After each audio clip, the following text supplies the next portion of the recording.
सभी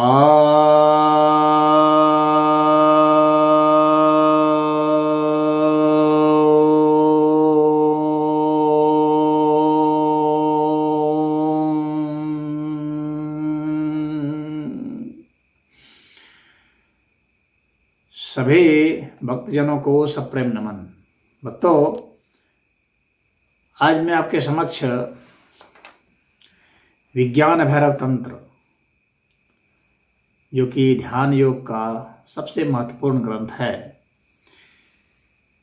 इसके 44वें श्लोक की व्याख्या करने जा रहा हूँ। और यह 21वीं ध्यान विधि है। यह धारणा की विधि है जो 21वीं है, जिसको आप कर लेंगे। जैसे मैंने बताया था कि यहाँ भैरव भैरवी के संवाद के रूप में यह है और भैरवी ने जो जिज्ञासा की है, भगवान भैरव ने उसका उत्तर दिया है। और जो उत्तर दिया है वह सैद्धांतिक रूप में नहीं दिया है, वो साधना के अर्थ में दिया है। सबसे बड़ी बात यही है। यह नहीं कहा है कि ऐसा है वैसा है, कहा रहा है कि बताया गया है कि बस आपको इस तरह से साधना करनी है, ऐसा करने से आपको ऐसी उपलब्धि हो जाएगी। फिर वहाँ पर क्या होगा क्या नहीं, आप स्वयं समझ जाएंगे कौन सा सिद्धांत है कौन सा नहीं। तो भगवान भैरव जो हैं वे क्या कहते हैं, पृष्ठ शून्यम मूल शून्यम युगपत भावयेत चायः युगपत निर्विकल्पत्वात् निर्विकल्पाद उदयस्ततः। अर्थात पृष्ठ शून्यम मतलब मूल शून्यम, ये हर तरह से आप चाहे आगे से कहें या पीछे से कहें, ऊपर से कहें, दाएं से बाएं, जो भी जितने भी युगपथ होते हैं, आगे पीछे ऊपर नीचे दाएं बाएं, जितनी भी दिशाएं आप सोचते हैं, उन सभी दिशाओं में यह भावना करनी चाहिए कि ये शून्य है। कैसे भावना करेंगे, ये शून्य है। और फिर यह बता रहे हैं कि जितने भी युगपथ हैं वे सब जो है आपको एक निर्विकल्प अवस्था में ले जाते हैं, और उस निर्विकल्प अवस्था से ही उदित होता है वह जो है। तो यह इसका ऐसे सामान्य अर्थ हुआ। तो आगे पीछे ऊपर नीचे सब तरह से जितने भी युगपथ होते हैं, यानी जो युग में यानी जोड़ी जो है, बाएं दाएं ऊपर नीचे आगे पीछे सभी दिशाएं, पूरा पश्चिम उत्तर दक्षिण, आप जितनी भी दिशाएं सोच सकते हैं, उन सभी दिशाओं की जो जोड़ियां हैं उसमें आपको भावना करनी है शून्य की। कैसे भावना करेंगे, आप देखिए कि वह क्या है। किसी को भी आप देखते हैं तो आप पाते हैं कि उसकी संरचना बनी हुई है। हाँ, तो जो संरचना, मान लीजिए कि हर चीज़ जो संरचना बनी हुई है वो एक, जैसे मान लीजिए ये उंगली है, तो ये जो खाल है, ये खाल है, इसको काट दीजिए। हाँ, तो उसके भीतर में कुछ है, फिर उसको काट दीजिए, फिर भीतर में कुछ है, फिर उसको इस तरह से करते जाइए करते जाइए करते जाइए।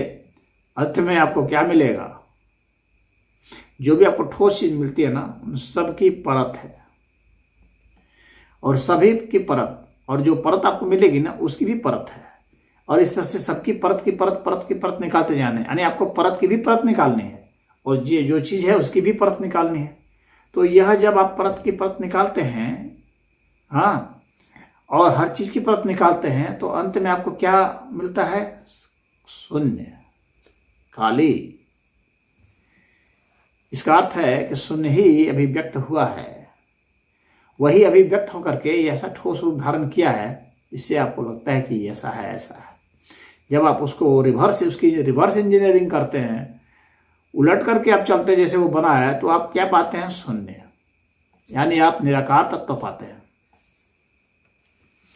तो वहाँ पर निर्विकल्प पाते हैं, वहाँ कोई विकल्प नहीं होता है।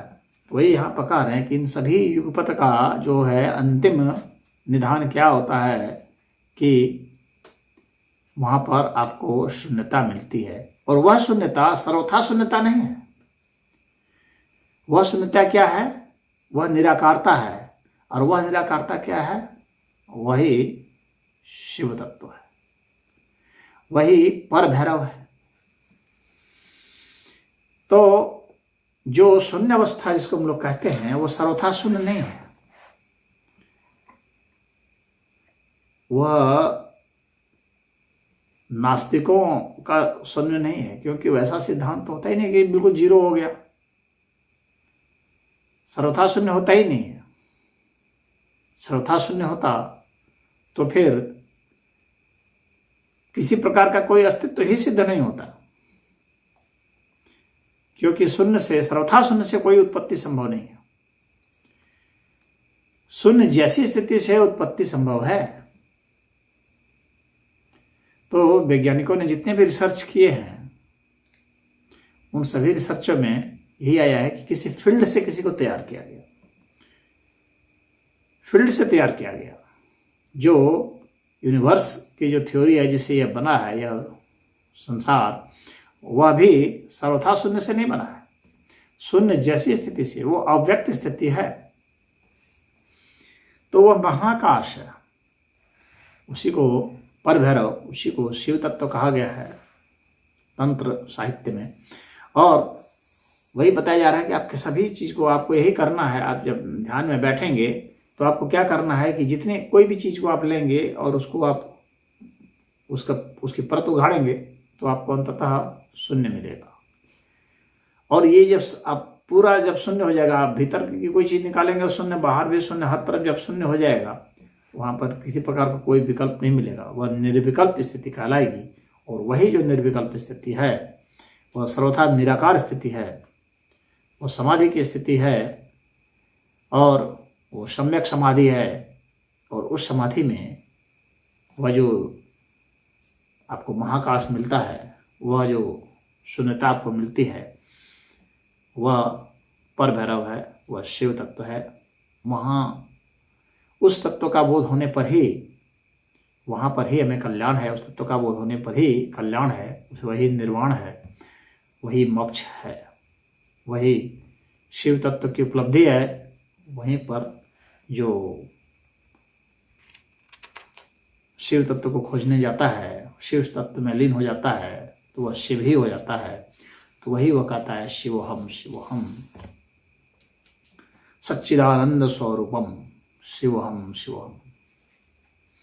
तो यहाँ पर यही कहा गया है कि इधर जो हम देखते हैं वास्तव में ये जो है ये परमार्थ सत्ता नहीं है। परमार्थ सत्ता तो वह निराकार शिव तत्व ही है। तो उन्हीं से सब चीज़ आया है।